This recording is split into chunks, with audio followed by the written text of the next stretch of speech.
Am I crazy for not liking Stella Artois? It tastes like champagne to me, and I don't like that taste. Have you had it like from a tap instead of in a bottle? No. Oh, I think Stella tastes better. Like similar to Blue Moon, it tastes like I can't drink Blue Moon out of a bottle. It tastes disgusting out of a bottle. But if I get it on tap, it tastes great. It's the same with me and Stella. Although I can drink Stella out of a bottle too, but I know there's a definite difference between it from the tap and from the bottle.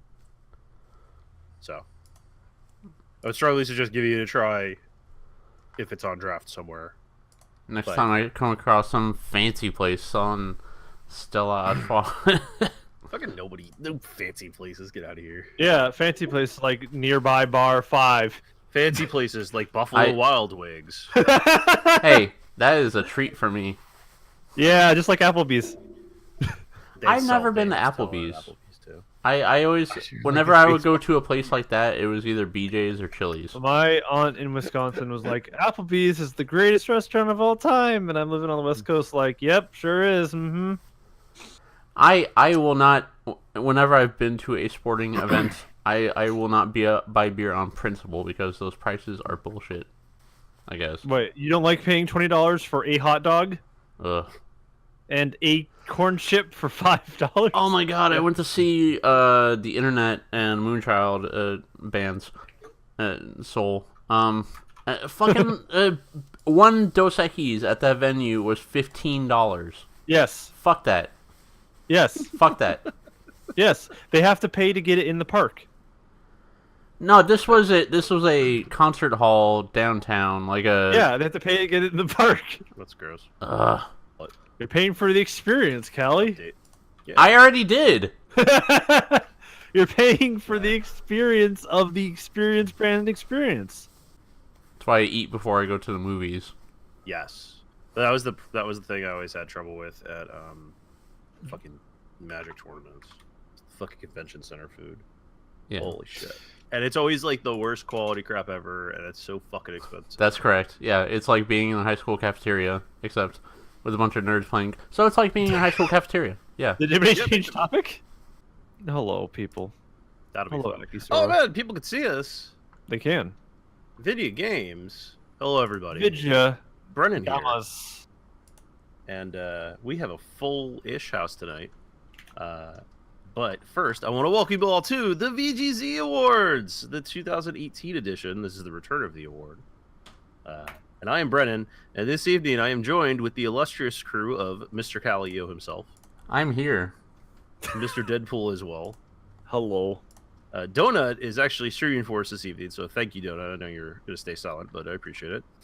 And as a limited time offering, we have the crazy Swede himself, Mr. Zen. How are you doing, Zen? Hej ska ni ha allihopa! Excellent. Yes! Congratulations. Yeah. Donkey. Yeah. He was here last week. Just saying. So... Spending way too long ranting about Battlefield. Oh yeah, that's right. I wasn't here last week. That was the greatest, yes. I can't wait to listen to that recording. I hope. No, just have the whole thing as like one extra video. That'd be great. One day, yeah. Well, let's go back to the beginning of Battlefield 1942. I just want to call Deadpool out because we were done, and Deadpool was like, "Hey, Zen, you have something to say, do you?" And then Zen went on ranting about Battlefield for like 20 minutes. And I had to leave. And that was entirely your fault. That's great. That's great. I just want to throw that out there. I'm sorry. Continue. The bus. I'm under it. It's cool. What happened? I fell under the bus.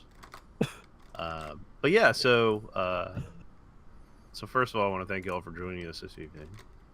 I hope that you are well, and I hope you had a good year. This is the last podcast of 2018 for the Z Crew, because tomorrow is actually the last day of the year. So nobody's gonna be here. Nobody's gonna be here. But before that, we have to recap the year. So let's talk about games. This year has been a stellar year for gaming. I think most people will agree. No, I mean, does anybody have an objection to that comment? Unless you're Bethesda, yes.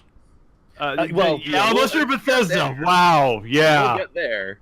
We're gonna get there at some point, folks. Jesus. Do we have to? Yeah, we do. Yes, by law. It's been written in by a lot of people, I'm sure. Yes. So let's go over the criteria for what we did for Game of the Year this year, and then we'll get into categories and such. So the categories we put up this year is the same as we have in the last couple of years. Console Game of the Year, which also includes like PC games and such, but like a console, like basically not handheld, and then handheld, which I realized this morning when we were having the discussion that apparently I had that as a mandatory option. So I apologize for the confusion. I did not mean for that to be mandatory. That was meant to be not mandatory, because there really haven't been too many handheld releases this year, but some people did post stuff in there, so we will discuss it. And then my favorite category of all time that nobody ever gets, even though I've made it the same the last 5 years, pretentious in parentheses indie game of the year. Yeah. And I've made this joke literally the last 5 years, and people still post, I'm not sure if this is a joke category. No, it wasn't. This was where you're supposed to put an indie title in, and I'm sorry that people are still confused by my humor on text form. No one can read, not even us. It's and then we have the what best of or worst of and/or worst of. Would you like to contribute what wins that award this year? Which we've done for the last couple of years, which has gone over pretty well, and we have quite a few stuff in there too. And then, of course, my favorite award of all time, which is, of course, the GOTY TSBRB WP BF BRS BBIAS GTD GERTY SW DT MAWAD TIT MSIG SSOR, which is the game of the year that should be remembered, but will probably be forgotten, but really shouldn't be, because it's a solid game that did get enough respect this year, so we decided to make a whole award dedicated to it to make sure it gets some sort of recognition. Award. The write-in. Yeah. Exactly. The write-in award. I like it. Maybe we should name it that next year, so I don't have to go through the acronym again. Nah. Okay, well then I'll just do the acronym every year. That's fine. Exactly. I've done the acronym every year since we've done the VGZ Awards, so fuck you. And finally, of course, Game of the Year for 2018, which will be the last thing we talk about. So, does anybody have anything to say before we get started? I didn't. It was a year for gaming unlike any other. I didn't fill out the form because I didn't play that many games that came out this year. The ones I did play were like, I'm looking through the list and I think I've played like 5 of these. To be honest, like this has just been a weird year in general. I've been outside the loop. No, I understand. You've been playing things outside in real life. Yes. You've been Pokemon going outside. No, that's fair. And I think Zin also actually doesn't have his nominations on here. Of course, I keep mine always secret until the end. Yeah, can I just yell out mine when we get to the categories? Yeah, you can yell at yours. Just, right. I'll let you butt in. All right. So for console of the year, just to recap how we go about this process, the only one that we actually award a proper award to at the end of the year is the actual game of the year. This is more of just a discussion of the individual topics and sort of the points that people have, and it's supposed to be kind of a feel-good idea, except for obviously the worst of categories. Those are meant to feel, bad, obviously. So, lots of consoles games came out this year, and a lot of people had a lot of really cool comments. I think one running narrative is that a lot of people were excited about games that came out for the Switch this year. I think that's sort of a common theme because there were some great releases for the Switch this year, not including potential Game of the Year nominee of Smash Bros. Ultimate, which Donut is playing right now. But also other games like Hollow Knight, which came out for the Switch this year. Mm-hmm. Which many people obviously... That took forever, but yes. Yes, it did. It did take forever, but it is out now, so that's cool. Also, one that came out for the Switch this year, Dragon Ball FighterZ. Although I think Gundam, who nominated that one for console game of the year.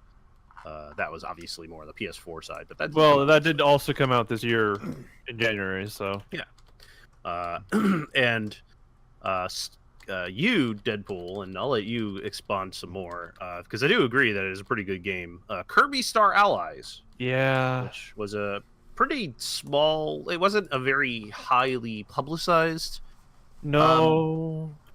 Switch game, because there were so many Switch games that came out this year. I mean, I think the biggest reason it wasn't publicized is because game journalists only played probably the first hour, and then didn't get into what happens after that.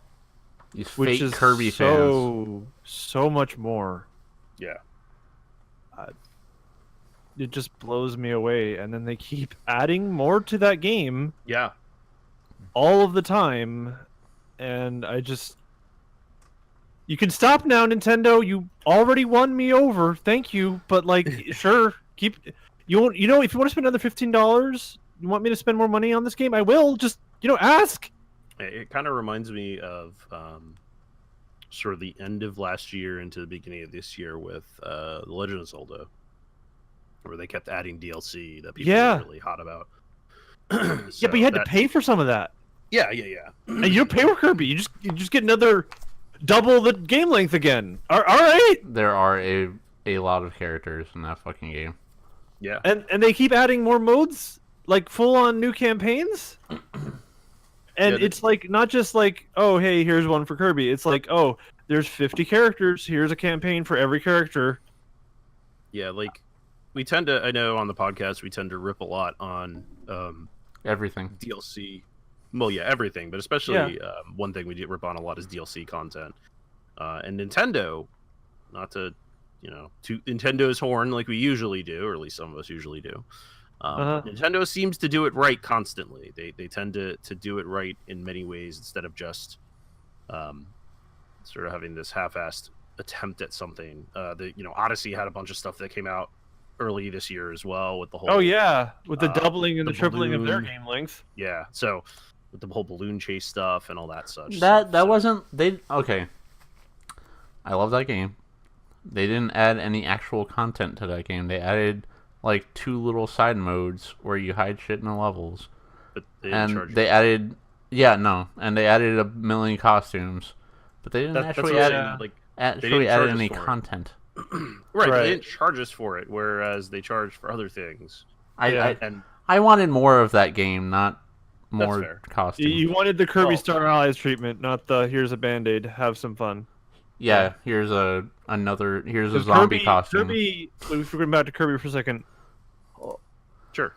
How much content they added is dumb. It's so dumb, and I didn't pay for it except for the initial entry fee. And if other games ever reached this level, we would have no games industry because no one would get enough money to keep it going.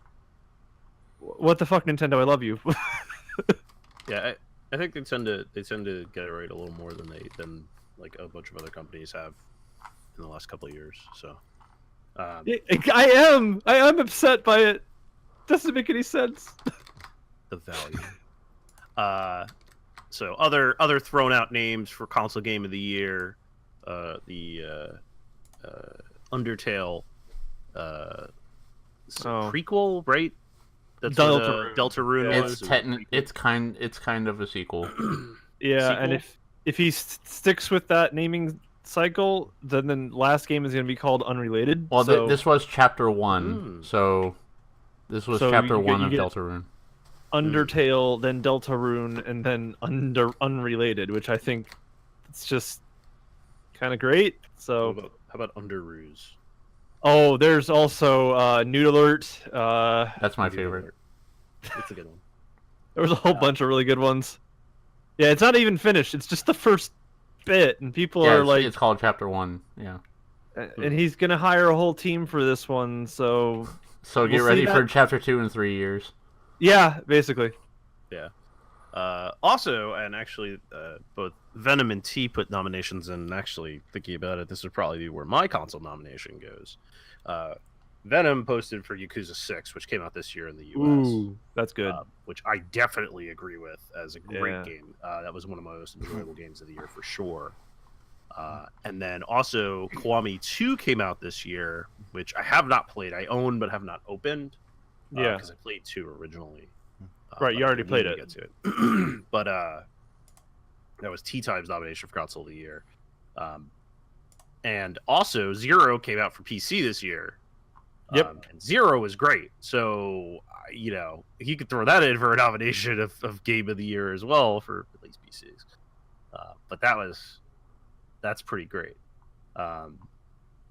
Yakuza always have a vote of mine when it comes to video games, because the Yakuza series is always great, and I cannot wait for Judge Eyes or whatever the new one is by that. Yeah, I haven't seen that being played by anybody, but from the game footage I've seen, that looks so good. Yeah, it's out already in Japan, and is 100% going to be localized with voice acting this year, in 2019. Yeah. So they chose some good voice actors for that too, so yes, it doesn't look like it's going to be complete shit for voice acting side of things in American, which is great. Yep. Which is great. It's good to see. As much as I do love the voice actors they do have for the Japanese game, because there are some returns from the Yakuza series in there. But yeah, so cool to see. Also came out for PC this year, which gives it the ability to be in the Game of the Year, or the console Game of the Year argument for this year. Monster Hunter World came out on PC this year. Yep. I actually put 80 hours into that myself. Donut's comments, I'll read his comments out since he has played. Having loved the Monster Hunter series from afar for so long. It's the most welcoming feeling to actually connect and get what the love and adoration for the series is all about. The modernization the title does for the long-standing systems of the series while incorporating what Monster Hunter means, quote-unquote, at its core. Both impresses me and makes me... Why is my text cut off? Makes me excited to see what Capcom has in store for the years ahead. Was it January release? I thought it came out in December last year for some reason. But I think for the correction. Well, in Japan, so... Monster Hunter was great. They had a pretty good year this year, Capcom, at least in the Monster Hunter world. I think that was all they actually had to come out this year. I'm trying to think of anything else Capcom released this year. But Street Fighter V Arcade Edition, Mega Man 11. Yeah, Mega Man 11, which I think is also nominated somewhere along the way. So, and then, of course, other nominations for Console Game of the Year, definitely one of my strongest recommendations for the year is Red Dead Redemption 2, or as Brojo put it, Grand Theft Pony 2. Barbie Pony Simulator 4. Yeah. Thefting Pony Simulator 2019. I have a question. Have you finished that, Brennan? Yes. Yeah, I finished it. I talked about it on the podcast. You weren't here that podcast. I think you were out. Yeah. That okay. Thanks to other Game of the Year podcasts, I've heard the major story beats of that game. That sounds depressing as shit. Yep. Especially the ending. Welcome to the Wild West. Man. there were no good stories in that time frame. I know, it's just the way Arthur Morgan's story ends is depressing as hell. Yep. I mean, the thing is you do have, that's the thing. Dispenser actually brought up, and I think it's the reason why the story resonates so well. It does the Quentin Tarantino style of ending instead of the Hollywood ending, as in it does something you don't expect, and it makes you actually feel an emotion for the characters involved, as opposed to watching some action movie where everybody wins in the end. Yeah, it's not a feel good, hey, everybody's happy in the end. But if you do if you do some of the side quests for Arthur Morgan's story, it does give your character a feeling. It does give your story a feeling of redemption, or at least not redemption, but like solace in the fact that you did some things correctly. You could also just be a dick and not do any of that, but there are ways to make the story not feel as bad, and they encourage you to do those things too. So it's not like you're, it's not like the story is specifically doing that, but Yeah, that's the other thing too. There are a lot of choices that you don't get to make because the story is the story. And I think that railroading in some instances is okay, in some instances not. And I feel that because you're in the Wild West. Yeah, I feel that. Yeah, that's yes. The railroading. Can we move on before we derail? Let me just finish my thought, you fucker. The railroading that you do get involved into with the story, I think, is a fair way to tell the story, and I think it sort of makes the narrative work. Otherwise, the narrative is shit. It's not a Skyrim open world story; it's a Rockstar open world story. Because Skyrim didn't have an ending.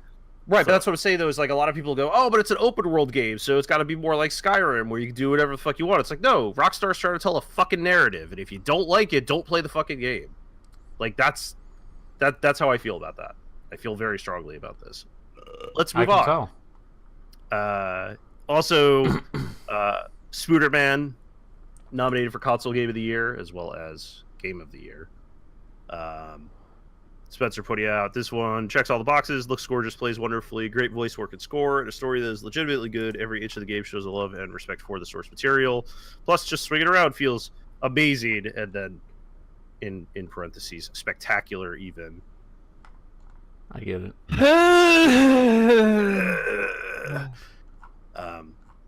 My brain. And finally, for last console talking point, and then I'll let Cali butt in.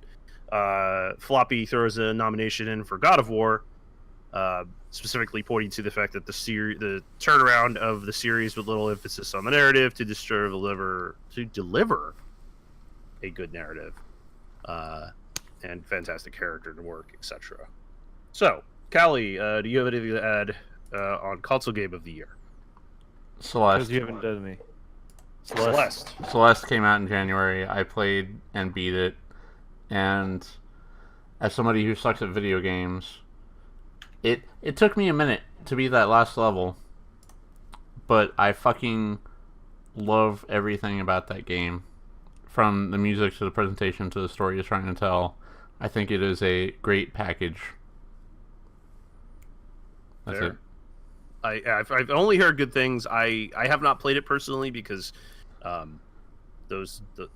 sort of hardcore platformer, I guess, is sort of that category it's in. It doesn't resonate with me. I understand that because like I was having this discussion with Deadpool earlier. Yeah, it's like he doesn't like those type of platformers, and I like. We've had a surge of like, you know, Super Meat Boy, I Want to Be Dabashi, those type of platformers. I would say this is below those in difficulty and in bullshit. Because I've seen a lot of bullshit platformers like that. Yeah. Also, that game has assist mode, and and it doesn't like punish you for doing that. So yeah, I just bought it 3 times and I still don't like it. So you know, it's fine. I mean, You're also insane. Yeah. Yeah, he is. I appreciate what they do from afar, and that's sort of where I'm. That soundtrack is fucking so fucking good. That soundtrack is so goddamn godlike. I love it. I really like the art too. I like also, despite the fact that you're like you're climbing a mountain. You know, it's a big metaphor, but also they kind of shove the metaphor in your face at a point because you're literally like working with your evil self, and you know that's trying to tell you you're a failure or whatever. Yeah. I appreciate what it's doing. I really like that game a whole bunch, and I will be arguing for that in Game of the Year too. Oh yeah, for sure. I think I agree with you on all those points, Callie. I have a personal problem with it. That's all. Yeah, no, it's nothing to do with the game itself. You don't like that genre, yes. Yeah, you don't like that type of game. I'm the same way with RTSs and MOBAs. I just don't like that type of game. So I understand. I've tried really fucking hard to like that stuff because everybody's like, it's the best genre of gaming, and I'm like, I don't. Well, it's like Celeste and Meat Boy are a very specific type of platformer that get around all these fucking obstacles. And then there's stuff like Gianna Sisters, there's, you know, your Crash and Spyros, there's all sorts of different platformers. It's just, Celeste is a specific type of one. Yep. All right, moving on a bit here. Oh, Zen, you haven't had anything marked down. I know you're not the biggest on the console side, but notable game for you this year. Well, out of all the play, the thing is, the one that sticks out the most for me, of course, being on all systems now, would be Monster Hunter, which I probably spent now. I looked at my Steam yesterday, and I spent like 346 hours in it. And I was meant to play now during the winter stuff, but I haven't. But when I started looking at console game of the year, like exclusively console, it has to be anything for me that's been very interesting, and I would like to see game of the year. There's one game that I've been watching people play on stream, and the thing is, when people have been playing it, I have not wanted, well, should I say, I don't want to miss a single moment of it, and that is Yakuza 6. Yeah. Yes. Because I think the story is just top notch, like 10 out of 10 in the Yakuza games. So it's like a gripping story that you don't want to miss. Yeah, I completely agree with what you're saying. As streaming that earlier this year was definitely probably the highlight of my year streaming wise. It was just a great game. You really like. It's one of those that it sucks that they had to put it as quote unquote Yakuza 6, because like if they just called it Yakuza, I think it would have gotten a little more attention. Like I think it's one of those things where it's like it's 6, but in reality you don't need to know everything about the past to be able to appreciate the story of the game. And I think that it's kind of scary on that line that you get the game is called 6, but in reality you could jump into it even if you're not like. Does 6 have the recaps in it? Like it does. Okay. Yeah, you can recap every story up until 6. That's a lot. In fact. Yeah, it's 5. It's 6 stories actually because of 0. So yeah, so you could recap the entire series up to that point, which is actually pretty crazy. But as somebody who's played all of them, it's like it's great to see little bits that you remember from previous games, but also at the same time, there's a bunch of it that is new and exciting, and it's definitely sad that's the end of like Cosmic Kiryu's story. Hopefully. Maybe they did well, according to the producers at least.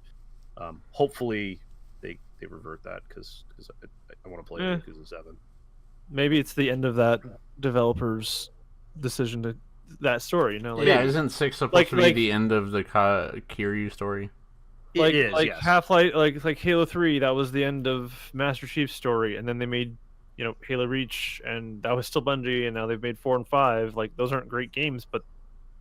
Maybe somebody else will continue the story. Who knows? What I'm saying, I'm not saying specifically we have to continue like Cosmic Kiryu's story. There are other characters in the series that their story could progress, and they've shown the propensity to be able to show good storytelling outside of the Kiryu story, i.e., 4 and 5. So, and 0 with the Majima part of the story. So like they're very good at telling the stories with characters, so I kind of wish that they would do that. Like that's why I'm excited for I think it's just called Judgment, right, in the U.S. It's Judge in Japan, Judgment in America. So I mean I'm excited to see how that story develops, considering it's the same story and writers and such, and it takes place in Kamurocho, but obviously the guy's a detective as opposed to a Yakuza, so your gray area is a little less open, I guess, as you could say. Like, whereas Kazuma, it's like, yeah, okay, he's going around beating up people, that's fine. But if this guy's like a police detective, he probably shouldn't be beating up people as much. Just thoughts. But yeah, we'll see. It looks a bit more silly, so yeah. Well, I mean, the Yakuza series always had that little streaks of silliness thrown about in it, because it makes the game gives the game that character. Yeah. But let's move on. Let's move on to the next category, which I had as handheld / mobile game of the year. So, like I was saying before we started talking about games in general, this category I meant to be optional. as there were not that many 3DS releases this year, and that is currently the only quote-unquote handheld, and not everybody really jams on mobile games as hard. But some people did post their favorites, so let's get into that.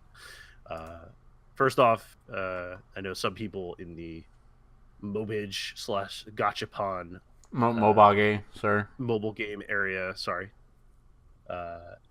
Arena definitely posted Putin saying Fate Grand Order, which I know is a gross one of those sorts of games. Yeah. Hey, you know, whatever. If you're into that, you're into that, I guess. I'm sure. Cool I know plenty of people that are in the mobile game. Also, Gundam threw out Dragalia Lost, which was the new Nintendo IP/Side Games IP that came out this year, which I actually played a little bit of. It's a fun little game. If you haven't played it, it's a fun game. It's okay. I've been through enough of those games to be like, this is one of those. I'm good. That's fair. Floppy posted another one, which I've actually never heard of, so I'm going to look this up real quick. I'm assuming this is very much along the same lines as those other ones. What? Azure Lane? Yes. It's another one of those. Okay, it's another one of those. I see cat girls. So, yeah, it's anime girls. So. It's a gacha. It's another one of those. Side-scrolling shoot-'em-up game. That sounds mildly interesting. Oh no. So those are for mobile. Somebody also did say Pokemon Go. That was Deadpool. Deadpool voted for Pokemon Go. As somebody who plays that every day, I'm not gonna put that as my favorite. That's fair. So for other people posting stuff that wasn't out there, Venom posted Pokemon Gold, which is pretty funny. I'll give him credit for that one because that did come out on the 3DS this year. Yes. So I'll give credit where credit is due. Turnup posted, I know, a series that he had quite a bit of enjoyment with, and I know because I saw his post on Twitter earlier this year. But Dylan's Dead Hate Breakers, which was the tower defense action game with the Dylan characters from Nintendo. Oh, and yeah, stuff too. But his comments are fun action/tower defense hybrid with unexpected extras like running a post-apocalyptic grocery store or having the people on your friends list turn into furries. Oh yeah, so I remember that. Yeah, I remember that too. I think I do remember that coming out this year. And I think Nintendo put some good effort behind that. Although obviously overall their 3DS lineup was not the biggest. I know. Ein posted the Shin Megami Tensei game that came out this year, because there was one that did come out this year for the 3DS. Potate, Big L One, posted WarioWare Gold, which I forgot came out this year. That was the WarioWare compilation for the 3DS, which is pretty great. I actually did play that earlier this year. For me, I don't necessarily have one. I remember trying a bunch of them. I played the stupid Command & Conquer one for about 5 minutes before I was pissed off about it. I played a lot of Pokégo this year. Yeah. I got into Solitairica because of Cali, so I'm assuming that's probably be his game of the year for mobile. It didn't come out this year, so no. I will name one that came out this year. That'll be mine for Game of the Year this year, even though it did come out this year, because it came out this year to me. It came into your life this year. It came into my life this year. Deadpool, what? I was just saying, it's my Game of the Year. Oh, yeah. Kind of thing. So, Cali, what about you? Since you play, I know you play mobile games and stuff. I'm gonna go with Celeste. Or not Celeste. Fucking A. What? No, that's my game in all categories. Florence. Florence and the Machine is such a fucking. Okay, the things I like praise Celeste for in terms of like telling a personal story, even though you're climbing a fucking mountain and double jumping and dashing, air dashing and shit. Florence is just literally just a real personal story about a girl living her life, falling in love, and like you play out this relationship literally, like you're doing all these daily tasks, and I don't know how to explain it beyond like you play through her relationship. There's little gameplay bits where you're like having conversations, and those conversations are puzzle pieces that you put together, and like at the beginning the pieces are a little more complicated and it's harder to put them together, but as you fall in love more, they're easier to put together. And then when the relationship eventually falls apart, the puzzles get harder and harder to put together. The art's really good. The music's pretty chill. It's a nice little like hour and a half long story, little personal story with pretty good art, and I think it's like it uses the platform it's on pretty well. It is $3, I think. Like I think it's worth it. Fair enough. Sounds pretty good. I do want to point out, Donut actually posted Donut County, which did come out on mobile as well as other platforms this year. It did? Yeah. I'm going to look that up right now. It's on mobile. And I have not played it, and I know that's a crime against most humanity. Well, it's not on Android, so. I think it's on iOS, if I recall correctly. Boo. But yeah, so game is great. That is a really good game. Everybody should play that on some platform. I'll buy it 4 times so people are happy that it got sales. I mean, it got sales. I don't think it didn't get sales. But yeah, so Zid, did you play any mobile games this year? Oh man, I don't have any mobile games to speak of actually, or any handhelds. But I do have one game on my phone, but I only play it very, very occasionally. And every time I do, my pulse gets very high. I feel a cold sweat and everything. And that is when I get a phone call from my employer. Fair. And that's about it. That's the hardest game there is actually, and I got it. It's a tough app. It's a really tough app. I agree. Yeah. That's the most old man joke, I swear to God. It was good. I give credit. It was great.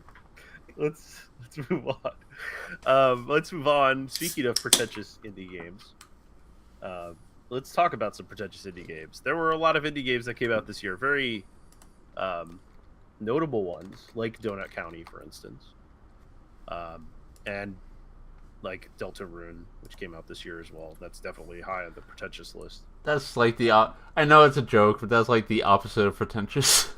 I know.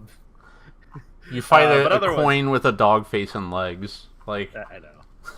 There's a checker piece. I don't know. But yeah, so other indie games that came out this year that people made notable comments about. Iconoclasts. Donut makes a very long comment about this, so let me read that before you have comments. All right.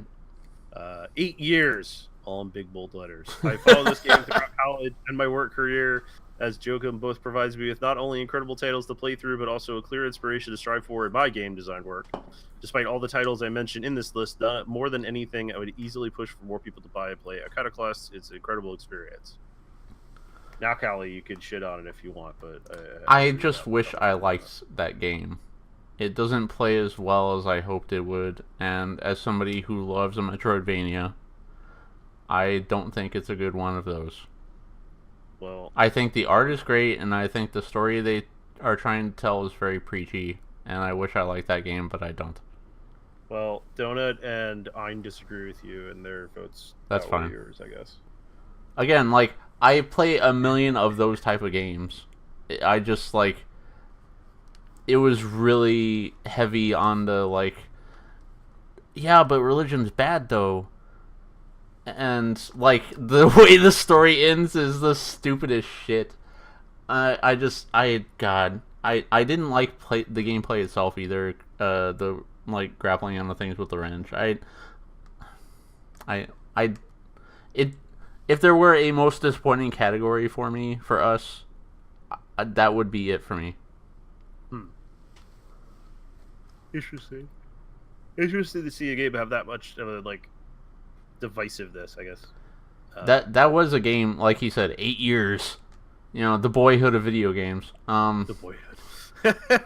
No, I like that Joaquin guy. I follow him on Twitter. He's a good guy. I like his art. I like the way he draws women. I wish I liked that game. I really do. All right. Other people's votes. Potate voted for Celeste as Indie Game of the Year. A story that truly speaks to my life struggles, extraordinary soundtrack, and loads of tough but fair platforming challenges. It has everything. Seconded. Brojo voted for Ashen, which I do remember hearing. Cool, simplistic artwork, tight, and then in parentheses, plagiarized controls. I don't know what that means. It's a Dark Souls. Oh, okay. Spencer posted The Missing, JJ Backfield at Island Memories, which was a sweary game. Yes. A game with an important story told through interesting puzzle mechanics. There are parentheses there. Sweary is a treasure, was protected at all costs. That's a fair assessment. Floppy voted for Bloodstained Curse of the Moon, which is the 8-bit / 8/16 style little game that they made while they continue to delay the fuck out of their game and remove platforms that it's supposed to be on. I think this is the best way to delay a game, is put out a good game in the meantime. I mean, while Mighty Number 9 was struggling to come out, they made Gunvolt, and Gunvolt was pretty good. So I don't know, man. That's a scary road to walk down, if I say so myself. I don't know. Deadpool. You said the return of Obra Dinn, which I remember you talking about. Although your mic is muted. That's on my short list of games I need to play after listening to everybody else talk about it. I need to play that game. Yeah. I've heard only good things as well. I'm trying to think of what types of indie games I've played this year. Fuck. While you think of that, I will echo Dispenser's sentiments about The Missing. The Missing, I played through that. Extremely good. It is definitely a sweary game. It tells a good story, which I wasn't expecting from Sweary. I love that man, but his games are janky as shit. And this one is kind of janky, but it's a decent puzzle platformer, and I think it's worth playing through. Also, my vote for this category is going to be for Celeste for all the reasons that Turnip said earlier. Was it Turnip? Yeah. Yeah. No, that's going to be my vote for this category. Or no, Potate. Okay. Yeah, that's fair. Turnip said Into the Breach, which I agree. Into the Breach is pretty cool. I guess for me, one that I can throw out there is one that I definitely enjoyed this year, which is a VR game. Was I Expect You to Die, which is basically an escape room in VR form. I guess is probably the easiest way to describe it. That came out this year. Also, PC Building Simulator came out this year. And that's Did a it? game. Yeah. That was a while ago. Yeah, it was like way earlier this year, but that didn't come out this year. It came out March of this year. I mean, Celeste came out in January, so it was a while ago. But PCB, I mean, I only put about 10 hours into it, but game is silly and fun. I googled this, and like one of the first results is of course a Linus video. Anyway, whatever. I didn't even talk to you, Google. That's good. But yeah, so Deadpool come back yet? All right. Well, Since Deadpool didn't come back, he could talk about his indie game later. But let's talk about let's see. Yeah, let's talk about. Actually, I like this. This was a good category that Zen actually threw up on the category board, which is not an award that was awarded out by people, but we could talk about this as a group. The Growing Pains Award, which I like the name of, so maybe we'll keep it as that. Yeah, go ahead. Man, there are some tough tough games this year. Like, we had all these great hits. They have a very good lineup for the game of the year, right? Like, game of the year is looking pretty strong. But man, there was some stuff that if we talked about it earlier this year and we said, man, this game looks like it might be okay, and how disappointed we were with it, they would be on this list. So I think a lot of people actually echoed this with their worst ofs. So let me just mention a few of those real quick. Is this like most disappointed? Is that what this is? This is kind of your most disappointed list. Yeah, I think that's probably fair. All right. T actually put this good that Fallout 76 was the best handled PR disaster for a launch of a game. Man. Slash S. That was great. And by great, I mean obviously terrible. Worst game launch of the year. Best Skyrim remaster of the year. That's a good one. People just saying like, what happened to us this year? Worst of the year developer Bethesda. So obviously Bethesda wins the worst of award this year. Yeah.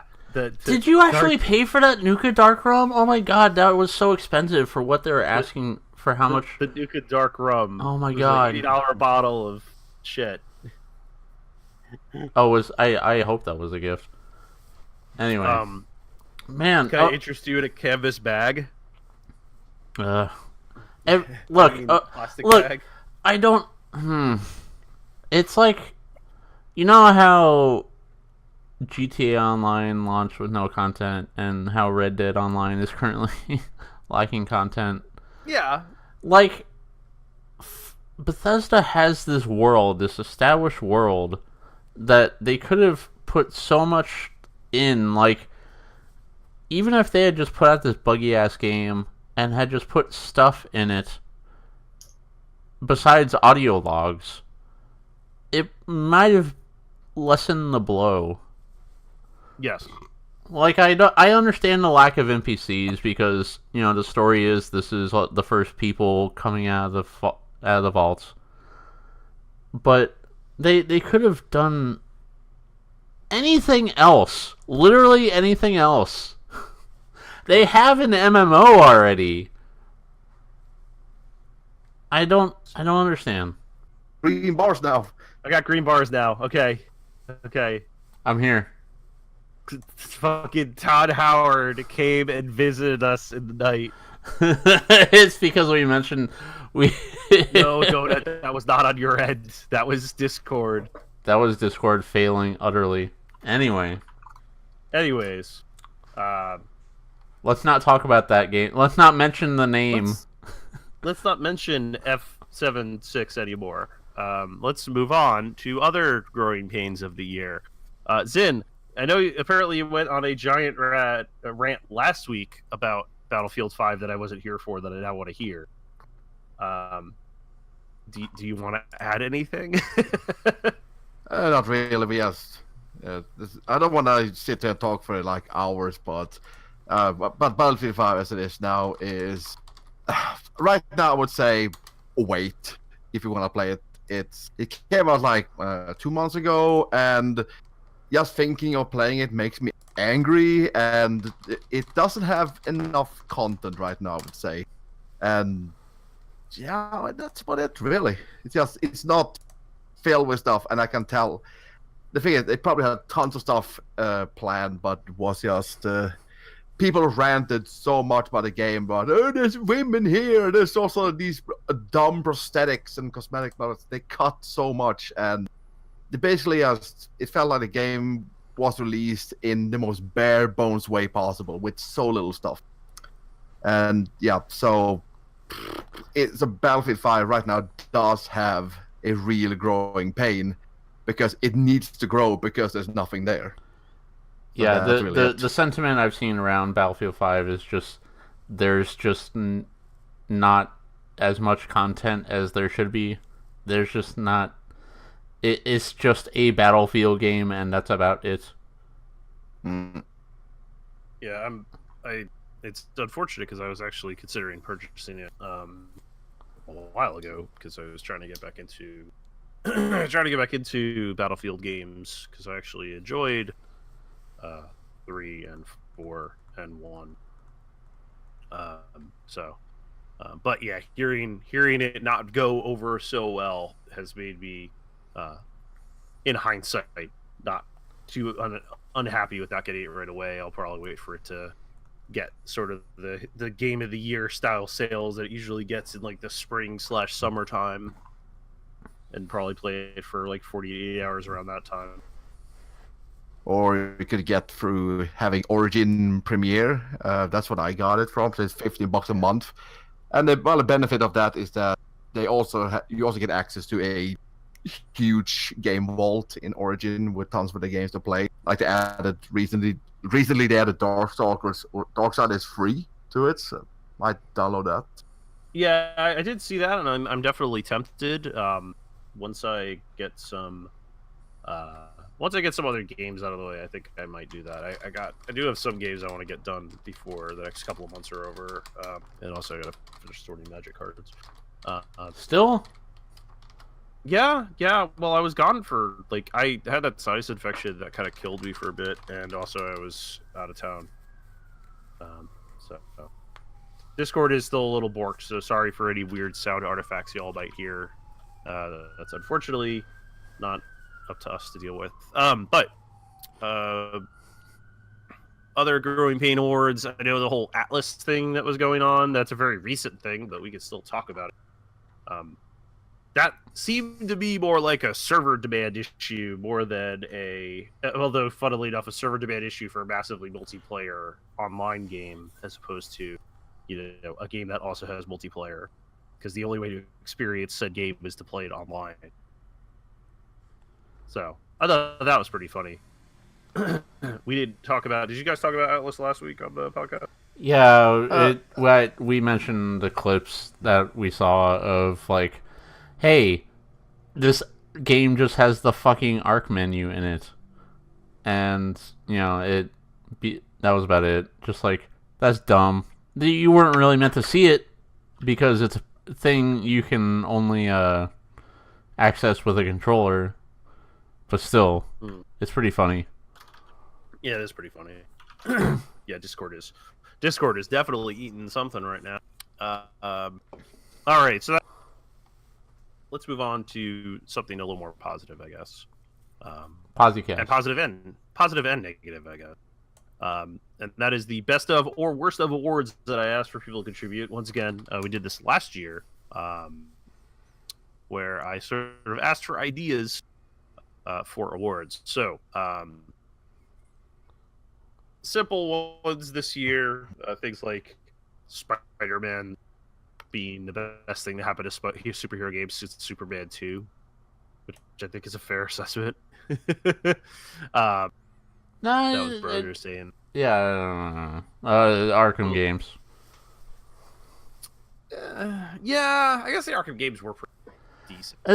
I saw somebody bring up a point that when they saw the Arkham games for the first time, they were just man, I can't wait for a bunch of other superheroes to get this treatment, and Spider-Man is finally getting that treatment. And I honestly do hope there are more superheroes that get a full, there aren't that many that deserve the full Arkham treatment, but Spider-Man is definitely one of them. Moon. Where's my Moon Knight game at? Who are his rogues? his enemy. You mean his rogues equals? gallery? Yeah. His Sinister Six. There was a mercenary that he like had a back and forth with. He doesn't have that many, honestly.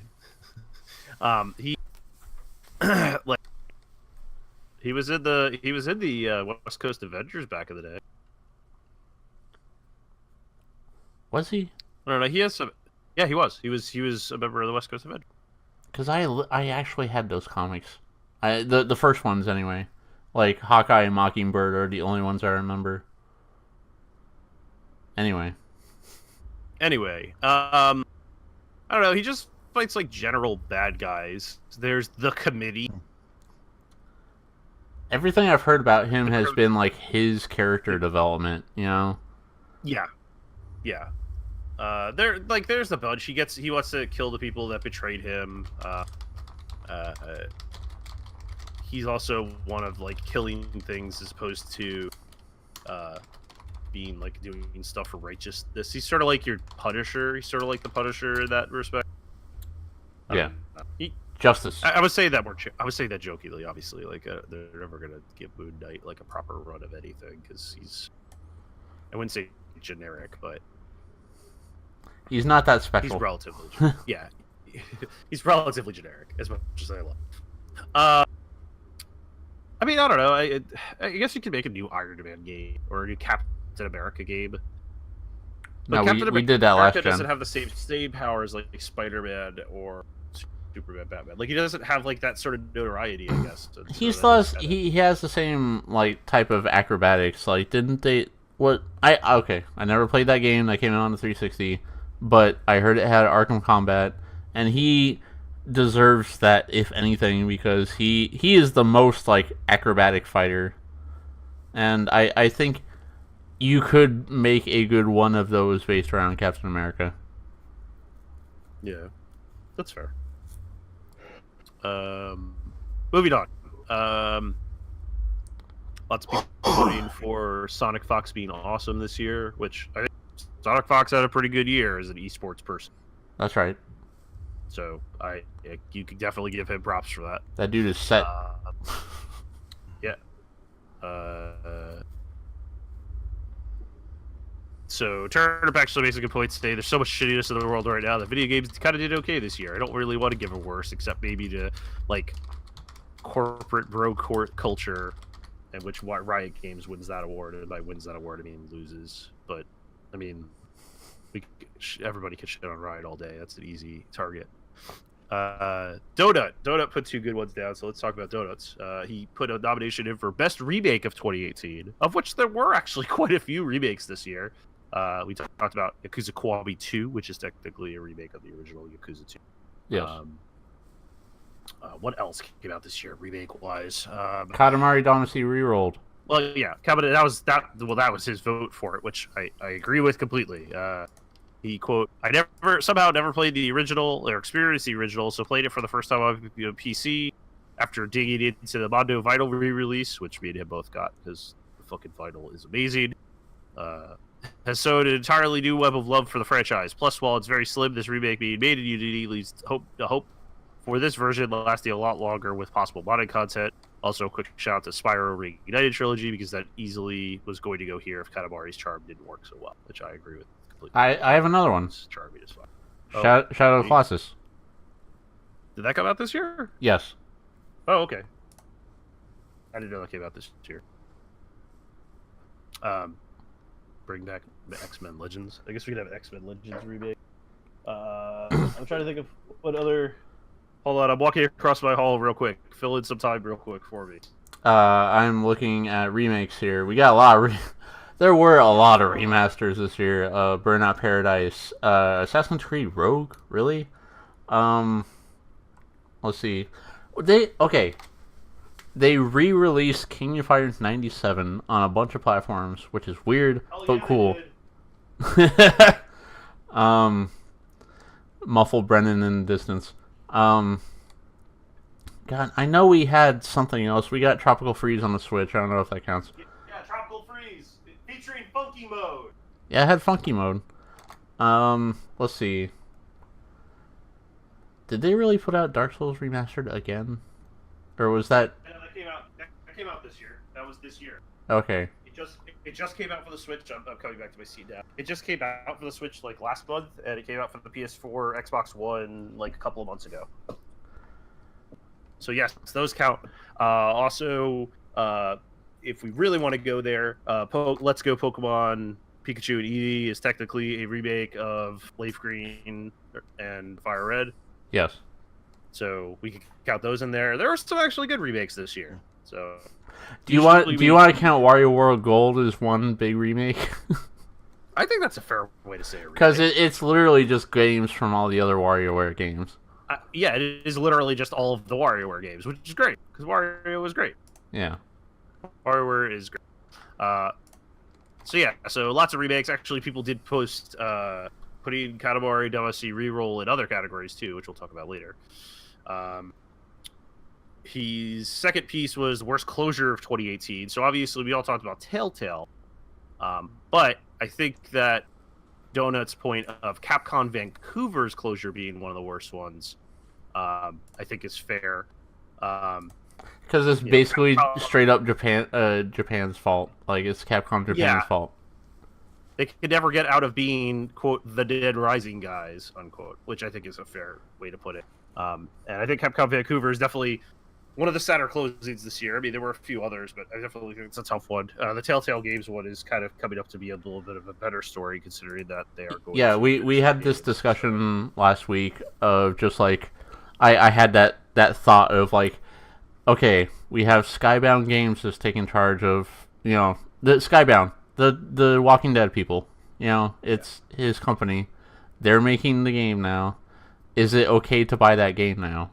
And I think it is, maybe, because Telltale isn't getting that money, right, or whatever is left of Telltale, if anything. But I will, once the third episode is coming out soon. Actually, I think like the first week of January.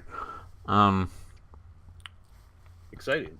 That'll be interesting. Yes, I'm waiting to see what happens when that episode comes out, because I want to play that game because I care very much about Clementine. But now that my money wouldn't be going to scumbags, hopefully I'm cautiously optimistic. I'm going to save my money until we get a couple more episodes. Fair. That's fair. All right, continuing to move on. Potate, Big O1. Best free-to-play of 2018. There's a lot of them. His vote was for Path to Exile, which I definitely has popped up in my feed a little more often than usual this year. I know, Zen, you're a massive fan of the Path to Exile game. Yeah, I've played for quite a bit, and I would say that with Betrayal League, they actually, what is the league they play now? Well, League is the same. In Diablo 3, you have seasons. In Path of Exile, you have leagues. Just to be clear on that. And this league, they had the highest amount of players so far in Path of Exile, so it's fucking growing. Yeah, one of the Twitch people that I follow, Dan's Gaming, actually has been streaming quite a bit of whatever their newest content is, and that actually got me pretty interested a little bit. Maybe they'll get there at some point. I've been saying that for like a year or two now, though. For me, my free to play game of the year is Magic Arena. It has done everything that we finally wanted in a fucking Magic video game since like fucking Chandelar came out in 1996. So if you haven't played Magic Arena and you have any interest in Magic ever, strongly advise. It's great. It works really well. Their free-to-play reward system works very well. You don't have to spend money to play and be effective. You just have to want to play it, and it still is obviously one of my favorite card games of all time. So strong suggest if you haven't played it. I'm trying to think of what other free-to-play stuff came out this year. I mean, obviously you have like Fortnite had its big breakout year this year, which we can shit on it all we want, but it's a successful game, and honestly, it's not terrible. I played it. It's a serviceable battle royale game. I don't think anybody could argue that. What are we talking about? I was talking about Fortnite right now. We were talking about Okay. best free-to-play games this year. Potate Big L1 put up a vote for Path of Exile for his best free-to-play game. I was saying Magic Arena because Magic Arena finally came into a open beta, which I was strongly suggesting to play. And then I was sort of talking about Fortnite as sort of a general thing because that is a free-to-play game that came out or sort of had its big hit this year, even though it didn't come out this year. Yeah, as someone who is constantly surrounded by Fortnite because I have a child, yeah, it is probably the most updated I have seen a free-to-play game like that. They constantly put out content for that world. Yeah. Like right now, it's like it's the Christmas thing where like the fucking Santa with a gun invaded, like almost literally. It's weird, but yeah, I saw the thing, the video for it. Like, there's constantly these, quote unquote live events, and like oh shit, the cube is exploding, and that happens while you're in a game in real time, and I don't like that game personally, just the way it plays, with the building and everything. But I appreciate what they're doing in terms of a live game. Yeah. Yeah, no, I definitely agree. Also, they're being sued for those dances right now, so that I'm waiting to see how that turns out, because I feel like this is what should have happened a while ago. Well, I don't think Carlton has much of a fucking recourse, but... No, but Lil, what's his name? Lil Millie, the dude who made the Millie Rock, I think he has a case. I don't know. I don't know about that. I think this is a thing that needed to happen in terms of, like, content. Motherfuckers like Lad Bible just stealing people's videos and making money off it. We'll see. I want this to be a precedent that gets set, I think it's a bit of a slippery slope, but I think it's not something you're going to be happy with. I think this is a slope we need to slide down. I don't agree. Anyways, worst endgame content of 2018 from him. I don't actually know. Tom Clancy's They Got Alex. Is that supposed to be The Division? Yes. I think it is, because he says it's true there's a variety of things to do once you're at level 30. They're so spread out and unexplained. There's a still unavoidable feeling of now what? Yeah, that's probably the Division, which is funny because the Division totally came out like 3 years ago now. And Division 2 is coming out next year. Yeah, it's coming out in March. Right? I was like oh yeah, shit. Yeah. I completely forgot that was a thing. I actually really like The Division, so I'll play Division 2. It was pretty good. That'll probably be the next like major release that I'll pick up and actually sit through. I'm trying to think of any other games that I had the worst end game content of 2018 with. Red Dead was great. I didn't go back after beating Yakuza 6 to really do anything afterwards. That was more just a function of, like, I felt like I hit a good point with it. What other games did I beat this year that had, like, end-game content? Not a lot. Most of the games I beat this year were just, like, the game ended and that was it. Can't talk about a game that never ends. Monster Hunter World. So that was one that had end-game content. That was okay, I guess. I got that was the problem with me with Monster Hunter World, and maybe that's what I need to get back. Why I need to go back to it, because there's been so much content that's been released since then. But when I beat Monster Hunter World, or the campaign of Monster Hunter World, it kind of like hit the point where I was like, okay, I guess I'm done. I don't want to be done, but I guess I kind of am. Yeah, you beat the monsters, and then you beat the tempered monsters, and our tempered monsters, and ironically, there's less monsters in this game than there's ever been, but they also just keep putting out events and content, and they're about to put a whole fucking new area in it with Geralt, because sure. There has been a shitload of content for that for free. I just like I thought I would, I fell off it pretty hard, so... Deadpool said also Sonic Fox being best game of the year, which I think most people agreed with. He also put a vote in for worst developer of the year, which we talked about. Spencer posted the whole Bandersnatch thing, which literally just came out like a day or two ago. Yeah, I haven't run through it yet. I have no interest because I'm not. I need to watch that series, but I'm not like, as with most television series, I have a lot of patience for it. Okay, Black Mirror is it's that anthology thing. You know, all the stories are their own thing, and Black Mirror is the most. The things I am paranoid and anxious about, like being put in front of me, just in terms of my mortality and what could be done with it with technology and how I will never be able to afford that, even if it. Yeah, I don't like thinking about it much.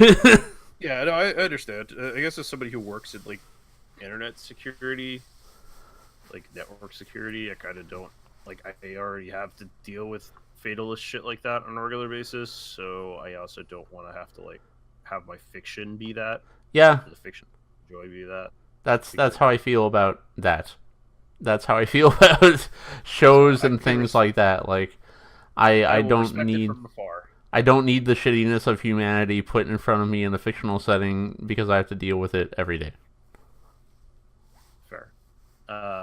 There are some episodes of Black Mirror that are just amazing, but also completely fucked up.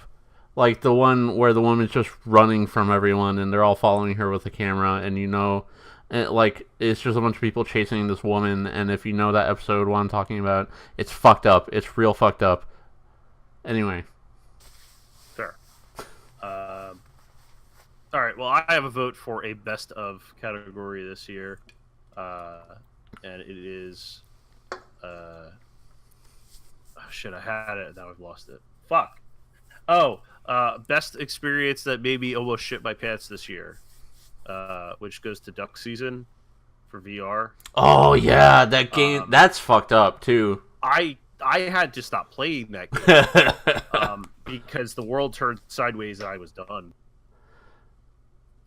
That's one of those like, hey, you're in the video game, but not, and also like, the realities are bleeding, and also like it's actually kind of scary. Really scary. Yes. Yeah, it was one of those things where that happened, and I went, okay, cool, I'm taking off my headset now, and I'm never turning this game on ever again. And I did that. I haven't touched it since. I can appreciate the developer. The developer's on, like, if I ever see the developer at, like, PAX East, I will shake his hand and be like, your game was fucking awesome. I only played an hour and a half of it. Because fuck you. Straight up. Yeah, no, that definitely goes to that. And I think one thing is cool is that VR has gotten at least a little more approachable this year because of like the PSVR and stuff. So I think that's a cool thing that hopefully will continue going forward. Beat Saber makes me want VR. Beat Saber is that killer app for me. Yeah. But I'm that music game guy, so. Fair. I know you are. I was just streaming one yesterday. What were you streaming yesterday? The Metronomicon. It's like a rhythm-based RPG. Oh, okay. All right. So now we're at the time of the show where I get to say an acronym. Please continue. As this is the game of the year that should be remembered, but will probably be forgotten, but really shouldn't be, because it's a solid game that didn't get enough respect this year, so we decided to make a whole award dedicated to it to make sure it gets some sort of recognition. Or, of course, the GOTY TSBRB WP BF BRS BBIAS GTDG ERTY SWDT MAWAD TIT MSIGSSOR. Very good. And this, of course, is the award to go to sort of the honorable mention award. It's a game that, nobody's going to put on their game of the year list because it's not a game that necessarily was perfect in every respect. Like, it's not scoring a 10 out of 10. It probably scores an 8 to a 9. And it's a game that people should play and remember that came out this year. So, from the top, Putin put in a vote for Evitical? I have no idea. I don't know. It looks... How do you spell that? Evenicle. Evenicle. Is it... Oh, I think he's making a joke here, and he sucks. I hate you, Putin. Putin, you're fired again. It's a fucking softcore pornography game. Putin, you're fired. Look, it deserved a mention, okay? It deserved a mention, I guess. I guess it's not softcore, trust me. I trust you. I trust you. This man has an anime avatar, you can trust him. I trust the man with the anime avatar. I want to punch Putin in the face. What porn game now? No, we're not repeating the name of it. We're going to continue with the next game of the year on the list, which is actually not a game of the year, but it is a DLC. Turnip posted that the Moon Crash DLC for Prey was fucking awesome, and will probably get no respect because there's no justice in this world. Maybe in DLC categories, wedged in between Best Esports Manager and Best Influencer. If you liked Prey or like immersive sims in general, you should check it out. I heard about it. I didn't play Prey, so about it. I'm sure if Deadpool was here, he'd be talking about it, highly praising it as well. So I will. I mean, Prey was a pretty cool hit that year because it came out last year. But good to see DLC coming out for it. One thing Bethesda didn't fuck up that bad, I guess. Moving on. A note that something that did come out this year in March 2018, Burnout Paradise Remastered, which we were talking about earlier. That was also mentioned. That's Venom's vote for Game of the Year. That should be remembered, etc.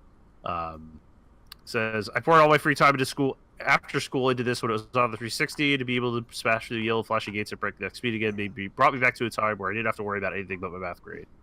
I find myself losing track of time playing it just as I did then. Yeah, it's an EA nostalgia cash-in, but I'd be a lying bastard if I wasn't going to buy it anyway. Also, I still hate the Guns N' Roses start music theme, though. I wish I could have gone without Axl Rose's shrill banshee singing. Right before the remaster came out, they had the original for sale, and it's backwards compatible on Xbox One, so I bought it and played it. I originally shit on that game because I was just like, this isn't Revenge. This doesn't have races the way that I like. This doesn't have crash mode the way I was used to. I played the shit out of Revenge. I almost 100%'d that. I got all the online achievements. Like, I was way into that game. So I finally bought Burnout Revenge this year, and it was alright. It was alright. It was a good Burnout. It was a little frustrating with having to drive back once you fuck up on a race, or, you know, they added a bunch of stuff that I didn't buy because it cost money, but it's a good game. It's a good game. Fair. I know they are good games. I own it on the PS3, I think. I think I own it on the PS3. I didn't put that much time into it, though. He did say Burnout. He said Burnout Revenge was a good game. No, Revenge is the one that I put a shitload of time into. Paradise was the one that I was always like, this isn't Revenge. Oh, he's... Okay, never mind. Anyway. Okay. Anyways. Tea Time actually posts something that I want to echo 100%. Dragon Quest XI came out this year, and it was fucking great. And actually, he says, naturally, it did do very well in the West. It was forgotten very quickly. Actually, the West doubled the sales of the game. It sold about 2 million copies in Japan and about 2 million copies outside of Japan. So, Dragon Quest XI did actually do decently. And I hope that means we get the next one in the series when it comes out eventually. If you have not played it, and you like RPGs, you should be playing it. Simply enough. Probably get the PC version so you can get the reorchestrated mod, because that comes with the actual orchestrated. So did they take that out of the console version? It was never in the console version. Oh wow! All right. Yeah, it was actually never in the console version. Like, they made the whole fucking thing. It's available on vinyl and CD, and they never released it for the actual game. It's really dumb. That's dumb. Yeah, it's pretty dumb. It's because fucking Japan. the guy who made the music is a piece of shit. Oh, okay. And it's because he's a piece of shit, and he refuses to let his. He's like, I refuse to let my music be played in such a form. Because he's a hoity-toity orchestra leader. He's also a piece of shit, even though his music is great. Moving on. Donut voted for Kirby Star Allies, which we actually talked about earlier, which is actually pretty funny. But his comment I will read. Probably the most flawed in the modern version of Kirby games at approach, but even Star Allies has a charm and easygoing nature in its guest star mode. There were a couple of weeks where we're just playing through one character, listening to music or a podcast was easily the highlight of the day for me. Hopefully, whatever comes next for Kirby is just as good, if not better, and is also shaped like a friend. He also says I could place Spyro Reignited Trilogy here too, because the entire trilogy experience is great. Kirby is great. Gundam also echoes this by saying because the game has spent a year getting free updates that add increasingly fun characters to play, has an insane 4-player experience that devolves into screen filling madness, and has playable mark, so it is automatically best Kirby game ever. Kirby Star Allies is great. If you have a Switch, you should get it. That is all. Like, that's all I have to really say. And actually, the Big L1 also echoes that with it's got enough content to play now through Honest, which I think is a funny way to put it. But I think the game was great to begin with. Yeah, it's got to be the most content-dense Kirby game now. Yeah, just barely beating out Kirby All-Star. I still wish that I wish they would like update Kirby. They need to release Kirby All-Star to the Switch because they need to play through that again. They released it on the DS back in the day. It was great. Let's see. I put Iconoclast as his game of the year that should be remembered, which is actually pretty interesting considering the conversations that we were having earlier. Brojo also said Ashen for some reason. He said everything else is critically acclaimed or dog shit this year. And Deadpool was the only other one that mentioned one, which he said Jurassic World Evolution, which was the park builder game. Oh yeah. Not enough people bought or played this game probably. I disagree that people don't just love Sims anymore. I think it's a niche still, and it's always kind of been a niche. It's just the people that play those games aren't as vocal as previously. They're in their own genre. They're in their own little world. Yeah. You kind of stick with those games, and you're not gonna play Fortnite if you're into those games for the most part. You're gonna go play those games. You know, you're gonna play that. You're gonna play Theme Hospital, which came out this year. You're gonna play 2 Point Hospital. 2 Point Hospital, yeah. Yeah, 2 Point Hospital. Sorry, Theme Hospital was the original game it was based on, wasn't it? Yeah.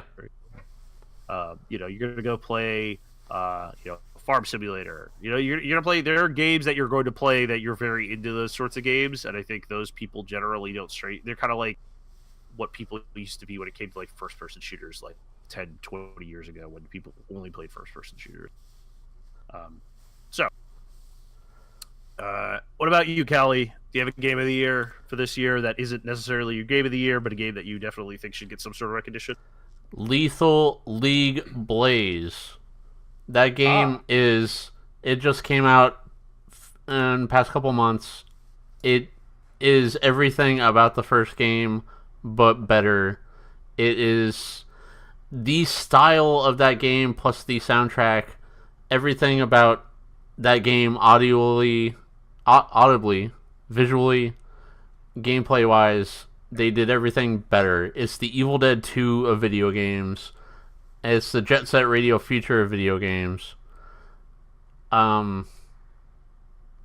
Play it. Especially if you like the first one. It's just that, but better.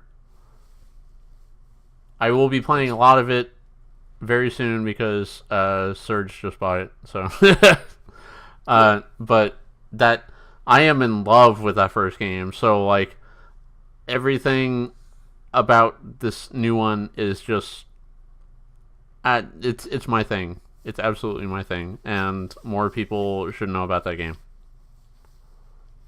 Fair enough. Zen, what about you? What? Do you have a game of the year that isn't necessarily your game of the year, but something that you think that people should make sure they play? Oh boy! Oh shit! This is the shout out award. Question.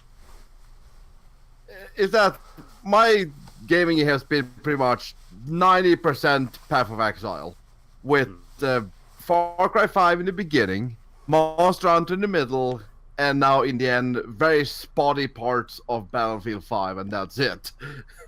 I really cannot think of much, but everybody should buy the Hunter Call of the Wild. Okay. That's fair. Hunter Call of the Wild. I like it.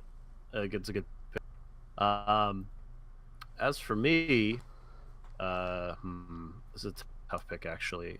I mean, I'm definitely going to stand by that Yakuza 6 would probably be my pick for this list. Like I've said multiple times now, it's just the game this year that made me very upset in a way, because I know it was the end of sort of one storyline that I definitely enjoyed in video games, but also gives it it gave it a great proper send off, and I think that's something that needs to be well respected. And also, I think sort of helped Sega realize that they could sell those games in the West, and I think that's great. So yeah, so I think that's probably my pick for that category specifically, because I definitely think that it'll probably be forgotten next year, and people will hopefully pick up Judgments. All right, so that gets all of the non-important categories out of the way. Now we get to the most important category, the category that means the most to everybody, right? Everybody. That is, of course, Game of the Year. A lot of games came out this year. And a lot of people picked a lot of different things for games this year. So, let's talk about some of the nominees. And then we'll talk about the people that voted multiple times. The ones that got voted on multiple times. So, Deltarune was voted on by Putin to be Game of the Year as his first pick. His second pick, which I'm gonna check now because I don't know if it's another fucking softcore porn game. What is it called? I can tell you. Oh, I'm looking it up right now. We're fact checking. Oh, it's Trails of Cold Steel 4. Oh, or yeah. Senno Kaseki 4. So Putin's just shitposting in this category, is what you're saying. That's pretty much what it seems like. But those were his votes. Turna voted for Hollow Knight, which did come out on the Switch this year, and also Into the Breach, which I also enjoy. Venom voted for Burnout Paradise and Yakuza 6, which I think is fair. Tea Time voted for Dragon Quest 11, which I'll read his post here about it because he said this before. Fantastic classic-styled turn-based JRPG filled character and packed full of content to do, almost fine for any turn-based JRPG fan, which 100% I completely agree with. And then his second vote I'll talk about in a minute. Donut hosted Sonic Mania Plus because it came out in January 2018. Boo! So technically works. He said, "Fuck you!" It came out in July. But if you shit talk it, I will end all of you and then myself. That is not very nice. You shouldn't say things like that, Donut. That had some nice animations put out for it. And then his second choice is also one that I'll talk about in a minute. Gundam voted for Dragon Ball FighterZ because, and also Super Robot Wars X because he's Gundam. That did come out this year. Ein voted for a game I'll talk about in a minute, and Katamari Reroll, which is a pretty cool vote, and I actually agree with. Potate's votes I'll talk about in a second. Brojo voted for two things that I'll also talk about in a second. The reason I'm talking about these for a second is because he's got multiple votes. along with Deadpool, and Spencer, and Floppy. But Floppy also voted for Nier Automata because it came out on Xbox One this year. He's a fucking cheat. But he said I will use any excuse to vote for this game every time. I know he voted for it last year too because it was an article last year too. Yes, Katamari is all right, but anime JRPGs aren't because. No, I was just joking. But the thing is that Putin voted for a fucking porn game for his game of the year that should be remembered instead of, and then so I had to be skeptical of what he was saying because I didn't know what the fucking term was that he used. That's why, Floppy. So. Lots of Game of the Year votes this year, but there could only be one winner, which we never actually really picked, but whatever. But here are the nominees that have multiple votes, so they considered above the rest when it comes to that sort of thing. With 2 votes each, Monster Hunter World and Spider-Man. And then with 3 votes each is Red Dead Redemption 2, God of War, and Smash Bros. Ultimate. So there's a lot of quality in these lists. I mean, a lot of quality in this list. And I think it goes to show that, like, as it has been in previous years, we've had a lot of toss-up in this category. Like, even if I go back... I'm going to go back a year or two on my sheets. I thought I had loaded, but I didn't. So bear with me just a second while I actually look for this. I will use this browsing time to just throw in my vote for Celeste. That's all. It's the only major, quote-unquote, major game that I played this year that I really fucking liked. And... it's gonna be the only vote probably, but that's fine. It was an honor to be mentioned. That's fair. I think that's fair. I think in looking back at like last year, this definitely was like a thing that like last year we had the same sort of discussion with our game of the year. We didn't really have a clear-cut winner. I think Nier we ended up saying was just kind of like taking it just because we figured that would be different. Since a lot of people liked Nier,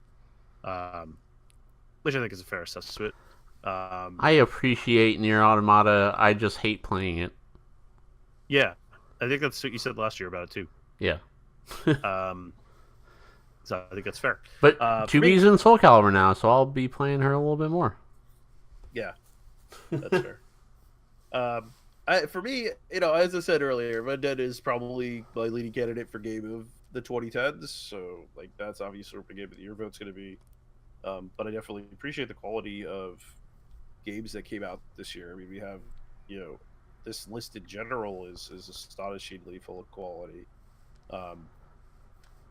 Monster Hunter World is a great experience. I know Spider-Man and God of War are great games. I have not played them yet, so I can't really speak on them, but I've heard good things from people I trust with their basis of what their qualities are. Smash Brothers is pretty cool. Some great games out there. Dude, for the culture. I'm also just not a big Spider-Man fan. Is that wrong? Am I wrong to have that opinion? Yes. Oh, okay. I look it as I just went and saw Spider-Verse like 2 weeks ago, or not even. It just came out, and that is, as somebody who was a huge Spider-Man fan as a child, that is a great fucking movie. Just also storytelling wise and visually. You don't have to be a Spider-Man fan to appreciate good shit. And that it's a good time to be a Spider-Man fan. Let me just put it that way.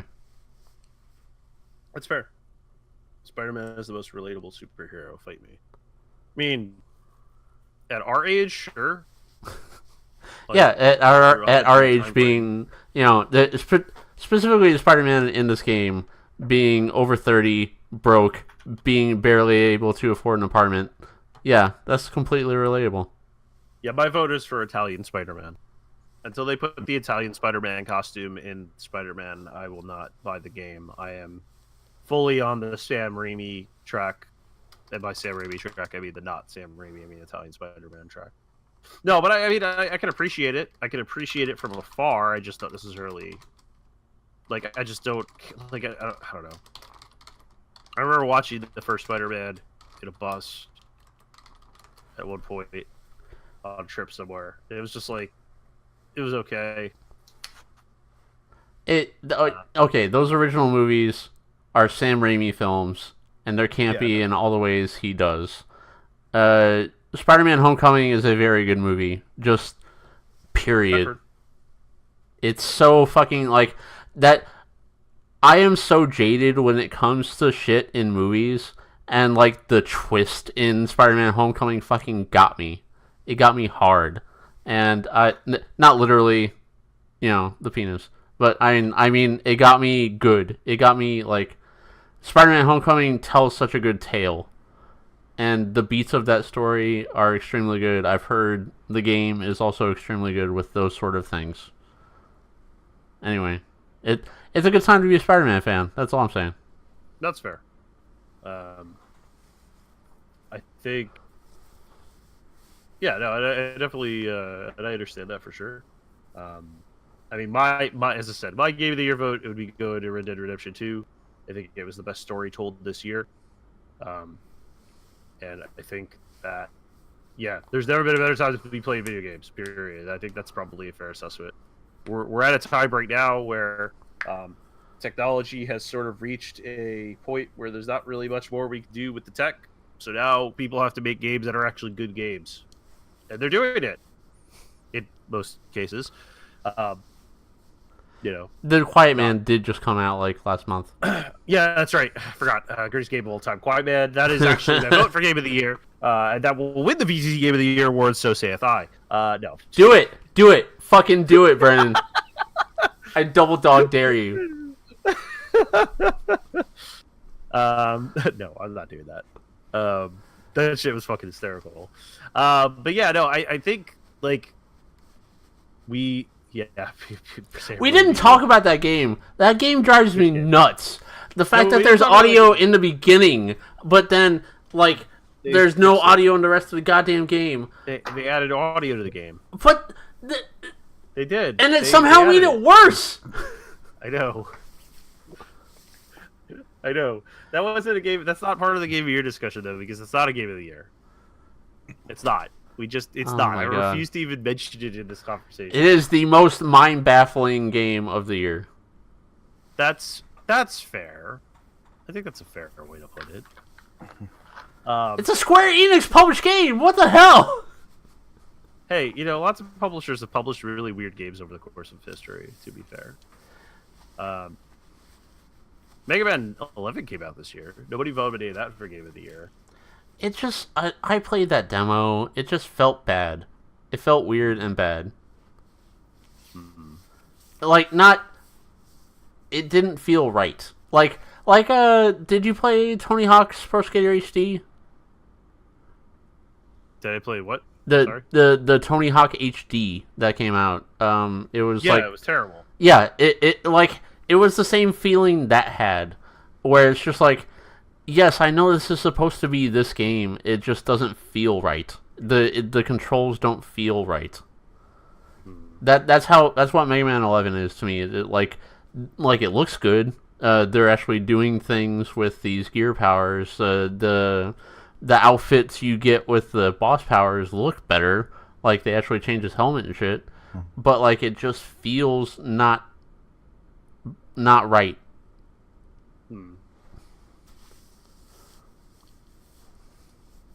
That's fair. Yeah, I think that's fair.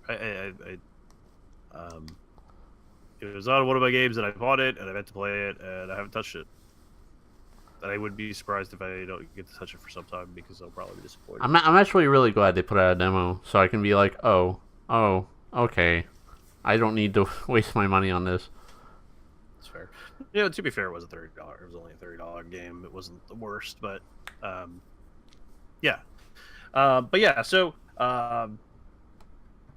I guess that's where we're at with Game of the Year, because we have so many votes, and there's a general consensus that there's just a lot of good games that came out this year. We don't really have a number one seller. I'm not going to pick The Quiet Man. It's not happening. Do it. No, I refuse. I say no. I think we can all come to an agreement that there were lots of great video games. Yes. I think that's the conclusion we come to just about every year. I think the last couple of years we've actually made the same sort of comment. We sort of set a top 5 of games, but we didn't necessarily say that one was specifically Game of the Year. And I think we're at that sort of point this year. VGZ, your centrist gaming platform. Oh my god. Oh my god. I can't take you anywhere. But yeah, so all right. Anybody have any comments to wrap this up? We've had a great evening of talking about the year. Oh, let's talk about next year. That's where we should. We should. Let's look up 2019 release dates. Did I ever actually mention the nominees? Yeah, I mentioned the nominees. What? They said Smash Brothers, God of War, and Red Dead 2 all had about shared 3 votes. Monster Hunter World and Spider-Man shared 2 votes. Those are the nominees for Game of the Year for VGZ. Can I just shout out what I'm looking forward to next year? Yeah, no. Let's talk about next year because there's a lot of really cool stuff that'll probably come out next year. Yeah, Toe Jam and Earl Back in the Groove. I had kickstarted that. That officially has a release date of March 1st. That I was in the beta for that because I backed it and it was pretty cool. Devil May Cry 5. Devil May Cry 5. Mortal Kombat 11 already has a date. Yep, Resident Evil 2 remake, which I'm very excited for. That should be great. Shenmue 3 has an August 27th date. Yeah, we'll see if they make that. Yeah, that'll hit that for sure. I mean, you know, honestly, it could hit it. Yeah, the fucking Tales of Vesperia Definitive Edition, which I'm actually very excited for. That should be great. Oh yeah, somebody linked earlier. They're putting that PS2 game, Sphinx and the Cursed Mummy. They're putting it on Switch. Yeah, that's weird. THQ Nordic. Yeah, THQ Nordic is snatching up all these old franchises that hardly anyone cares about. And it's just like, yeah, sure, whatever, man. Yeah. VGZ deserves a super good Game of the Year for its Game of the Year. Fuck the centric shit. All right, The Quiet Man is officially VGZ's Game of the Year for 2019. You heard it here. That's because Turnip fucking forced me to not be a centrist. It's your fault, Turnip. Oh, that's right. No, that's right. My bad. I'm sorry. Dora the Explorer, and the Ice Princess. That's the winner of the year for 2019 because I'm sure there's coming out a Switch remake at some point in the near future because that was a Wii game, right? Very good. Very good. Yeah, it's a very good game. It's a great game. It's the best game. So there we go. Dora the Explorer and the Ice Princess. Ice Queen? It's fine. Don't even worry about it. Ice Princess. That is it. That's your Game of the Year for 2018 for VGZ.